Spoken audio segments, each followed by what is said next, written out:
If you were unsure if you needed to watch this video is basically me breaking down Lil Xan's appearance on the Tim Dillon show. And that is the first time that I've ever seen Lil Xan as a coherent, thoughtful, understanding, and normal person. Did I ever think that we would see those words associated with Lil Xan? No. But am I happy that I am able to say that? Fuck yes.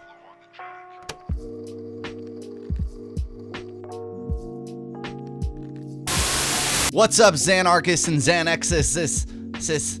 My name's Garrett. Thank you so much for tuning into this channel. Today we're talking about Lil Xan. Lil Xan is somebody who I do not know if I've ever actually made a video about them. But I have definitely been paying attention, and I definitely know who Lil Xan is from that 2016-ish SoundCloud era where you had to have face tattoos and Lil in your name and talk about drugs, and you will have a record deal within minutes. And Lil Xan is kind of the person, along with like Lil Pump, Lil Peep, etc., who really brought the identity to SoundCloud in a way that, you know, for better or for worse, some people may not enjoy that identity, but that was the Littles. Like, the Littles was a thing back in 2016 where you would talk about a group of people who made mumble style rap. You could throw Smoke Perp in there, even though he ain't a Little, he's a Lil Perp, you're done, dude. The Littles was like a thing. It was this way for people who didn't like the music to kind of put everybody into the same box and say you all are the same people. And while Lil Xan definitely had the same qualities as a lot of his peers coming up at the time, he was always the funniest one to watch because it literally looked like it was the most incoherent thing in the world. Whether you had the headline about the hot Cheeto overdose or just the classic picture of him and Noah Cyrus on the VMA carpet or whatever. Like, there's so many memeable things about Lil Xan, and it doesn't help when you just look at him talk and it's very incoherent, very not put together. What would it be called? Xanxiety,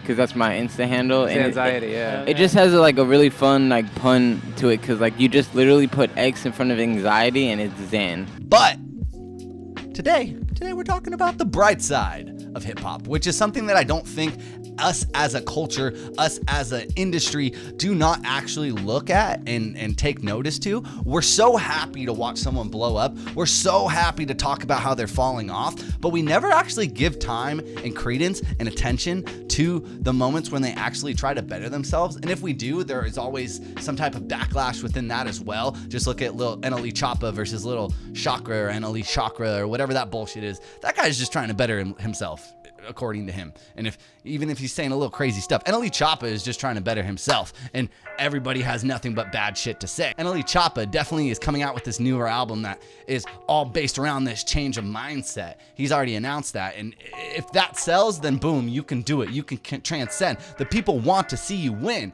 But when you're coming into a certain genre and you're only talking about, in Lil Xan's case, drug use, sadness, and not much else on the surface level, and then you actually try to get down to the bottom, get down to the brass tacks of who this person is, and then you see clips of him just stumbling and not making sense, or any interview is like the most indistinguishable thing in the world.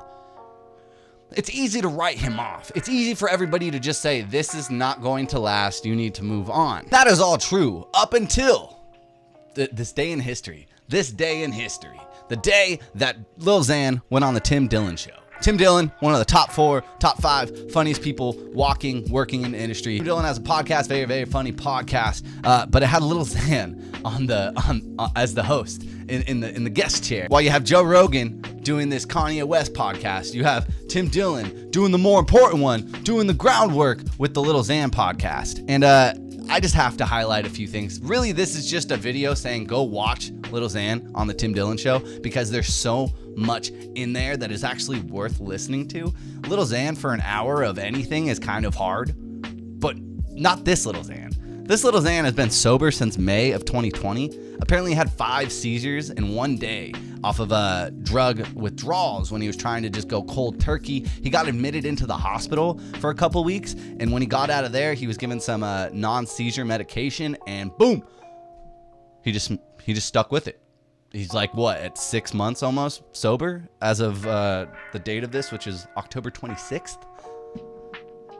Lil Xan and sober is never something that I thought we'd ever see together. So this is really just, I took some notes and I just want to rattle off some fun facts. He had 1 to 2 months of withdrawals. He never went to rehab, but he did quit. After going cold turkey, he had seizures about 5 times in one day. He went to the hospital, got admitted, was there for a couple weeks. When he got out, he was on this anti-seizure medication, and he just went pretty much cold turkey again. The hot Cheetos story, when he overdosed on hot Cheetos, that was real. That's probably all you need to know. That's the thing you were looking for. If you clicked on this video, you're like, was the hot Cheetos real? Yeah, the hot Cheetos was real. Apparently, if you eat enough hot Cheetos, you can throw up blood. So, disclaimer, eat hot Cheetos at your risk or at your leisure, or I don't give a fuck if you throw up blood, really, like, honestly. So eat all the hot Cheetos, my friends.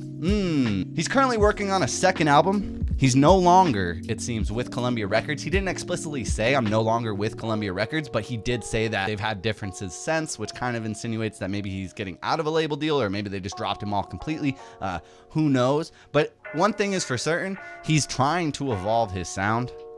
He didn't go too far into like the brass tacks of music making, but he did reference the new MGK album, where you see MGK with the opening of his career with Wild Boy, I'm a Wild Boy, and then now you're looking at his most recent project, which is a lot more pop punk. Lil Xan is trying to like look at that and say that he did it perfectly. He transitioned. People bought the album and listened.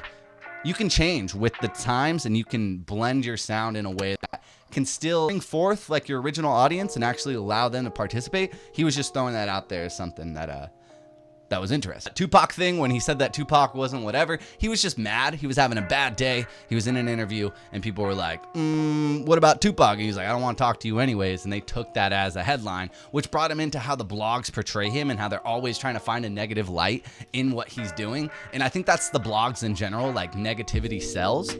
If it bleeds, it leads, as the movie Nightcrawler showed us. But he just kind of hates the media for always trying to put him out to be worse than he actually is. Like he said that he was never going to actually win in any of those situations. But let me tell you, is that someone who's watched a couple No Jumper podcasts with this guy, who's seen many interviews with him and many just Twitter videos, this is the first time I've seen him. I have 4 words here: coherent, thoughtful, understanding, and normal.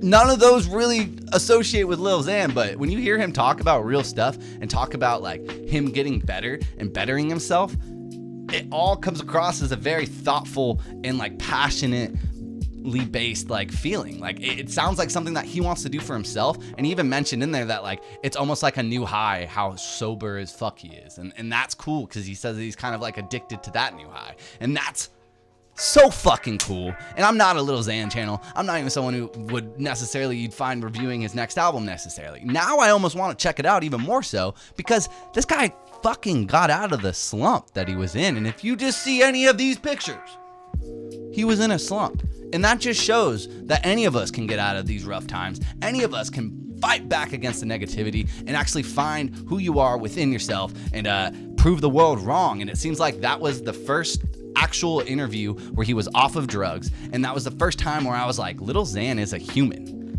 and he's normal, and he has feelings, and they're all able to come across as actual thoughts with like cause and effect and shit like that. Like it is worth every single minute of your time, and that is why Lil Xan is evolving right in front of our eyes. And I am actually excited to see where the future comes, where the future goes, and I hope to God that he stays on this path of sobriety and all that. Not that drugs can't help you in a creative way, not that drugs can't, recreational use is always fine, everything is good in moderation, but I think anyone would agree that Lil Xan was going on a downward spiral, that if he did not have the realization that he did back in May of this year, we may not have him for much longer. And it really looks like he got out of that and he's going forward. And that's all we can ask for anybody in this world, is just to continuously be better than who we were yesterday. And that's my goal. I hope that's your goal. And I hope that Lil Xan can unironically inspire us to kind of keep on that course and actually do good. Thank you so much for tuning in. I really do appreciate it. This is kind of an unusual video for what I usually do. Usually it's just music breakdowns, reactions, first listens, etc. But if you do enjoy the content here, I do hope that I earned your subscription today. My name is Garrett at Yoogurt, YOOGRRTT. Instagram as well. Now Notation on those 2 platforms as well. Take care of yourselves, and that is all, you beautiful folks.